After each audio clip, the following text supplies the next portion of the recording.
ఢిల్లీలో నిరసనకారుల హోరు పెరగటం, సీజేపీ పార్టీ మద్దతుదారుల ఆందోళన నేపథ్యంలో పార్లమెంటుకు వెళ్లే మార్గంలో 4 అంచెల భద్రత ఏర్పాటు చేశారు. విపక్షాలు విద్యార్థుల ఆందోళనతో భద్రత కట్టుదిట్టం చేసిన పోలీసులు తెలిపారు. పార్లమెంటు భవనం వెలుపల భద్రత మరింత పటిష్టం చేశామని చెప్పారు. బారికేడ్ల దగ్గర అన్ని వాహనాలను తనిఖీ చేసిన తర్వాత లోపలికి అనుమతినిస్తున్నారు. ఇవాళ కూడా ఆందోళన కొనసాగుతుందనే సమాచారంతో ముందుగా వాటర్ కెనాల్ వ్యాన్లు, పోలీసు వాహనాలను భారీగా మోహరించారు. రైట్గా ఇదే అంశానికి సంబంధించి మరింత సమాచారం మా ఇన్పుట్ ఎడిటర్ శ్రీనివాస్ అందిస్తారు. శ్రీనివాస్, చెప్పండి, ప్రస్తుతం ఢిల్లీలో పరిస్థితి ఎలా ఉంది? ఏదైతే పార్లమెంట్ 3వ రోజు సమావేశాలు కూడా లోక్సభ అయితే ఈరోజు కూడా వాయిదా పడింది.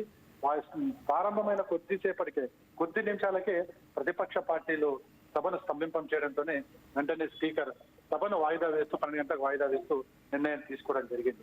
ఏదైతే ఈరోజు ప్రతిపక్ష పార్టీలు మొత్తం నిరసన వ్యక్తం చేసే దిశలో పార్లమెంట్ లోకి అడుగు పెట్టారు, నల్ల దుస్తులతో అడుగు పెట్టారు. అక్కడ మొత్తం కూడా నిరసన వ్యక్తం చేయడం జరిగింది.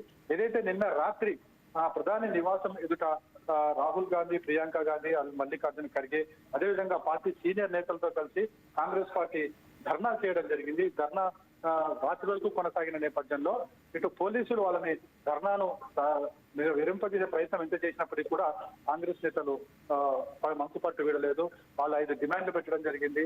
పార్లమెంట్ లో విద్యార్థులు ఏవైతే సమస్యలు ఎదుర్కొంటున్నారో సమస్యల మీద చర్చ జరపాలి, అదేవిధంగా ధర్మేంద్ర ప్రధాన్ రాజీనామా చేయాలి, అదేవిధంగా ప్రజలకు విద్యార్థులకు మోడీ క్షమాపణ చెప్పాలి అనే కొన్ని 5 డిమాండ్లు పెట్టడం జరిగింది. 5 డిమాండ్లు ఇవన్నీ కూడా చూసిన తర్వాత అదేవిధంగా మొదటి రోజు పార్లమెంట్ సమావేశాల్లో సందర్భంగా ఏదైతే ఢిల్లీ రోడ్ల మీద ఏదైతే ధర్నా పేరుతో జరిగిన సంఘటనల మీద కూడా పార్లమెంట్ చాలా సీరియస్ గా తీసుకుందని చెప్పొచ్చు. అందుకోసమే కట్టుదిట్టమైన భద్రత 4 అంచెల భద్రతను ఏర్పాటు చేయడం జరిగింది.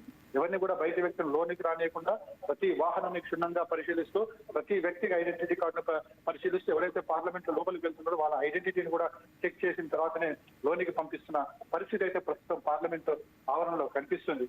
ఎక్కడ కూడా ఈ పార్లమెంట్ సెక్యూరిటీకి సంబంధించి ఈసారి ఎట్టి పరిస్థితుల్లో కూడా ఏ విధమైన సంఘటన జరగకుండా సీరియస్ చర్యలు తీసుకోవాలని చెప్పేసి కూడా పార్లమెంట్ స్పీకర్ ఓఎం బిర్లా అధికారులకు ఆదేశాలు జారీ చేయడంతో ఈ 4 అంచెల భద్రతను కూడా ఏర్పాటు చేయడం జరిగింది. అయితే మరోవైపు చూసుకుంటే కనుక ఈ రోజు 3వ రోజు పార్లమెంట్ సమావేశం అయిన కొద్ది నిమిషాల్లోనే లోక్సభ వాయిదా పడింది. రాజ్యసభ అయితే ప్రస్తుతం కొనసాగుతుంది. మెయిన్ గా ఒకటే డిమాండ్, వాళ్ళు అయితే కాంగ్రెస్ పార్టీ కావచ్చు, మిగతా ప్రతిపక్షాలు ఏవైతే డిమాండ్ చేస్తున్నాయో డిమాండ్ సంబంధించి పార్లమెంట్ లో దీని మీద ఏదైతే నీట్ పరీక్షలకు సంబంధించి చర్చ జరపాలి, అదేవిధంగా ప్రధానమంత్రి మోడీ విద్యార్థులకు క్షమాపణ చెప్పాలి అనే డిమాండ్ ఏవైతున్నాయో డిమాండ్ అనే ఈ రోజు సభ ప్రారంభంలోనే ప్రతిపక్ష పార్టీలని కూడా అడ్డు తగలడం జరిగింది. అయితే ప్రభుత్వం నీటికి సంబంధించి తాము చర్చకు సిద్ధమని పదే చెబుతున్నప్పటికీ కూడా ఈ గందరగోళం మధ్య సభను స్పీకర్ వాయిదా వేయాల్సి వచ్చింది. మొత్తానికి చూసుకుంటే కనుక 3వ రోజు పార్లమెంట్ సమావేశాల్లో కూడా ఇదే తంతు కొనసాగింది.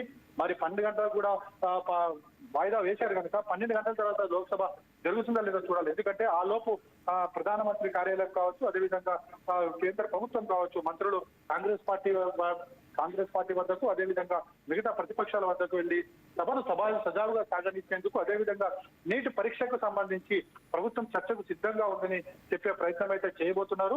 బహుశా ఒకవేళ ప్రతిపక్షాలు దిగి వస్తే గనక లోక్సభ ఈ రోజు కొనసాగుతుంది, లేదంటే యథావిధిగా మరోసారి వాయిదా పడే అవకాశాలు ఎక్కువగా కనిపిస్తున్నాయి. ప్రస్తుతానికైతే రాజ్యసభ కొనసాగుతుంది, లోక్సభ అయితే వాయిదా పడింది.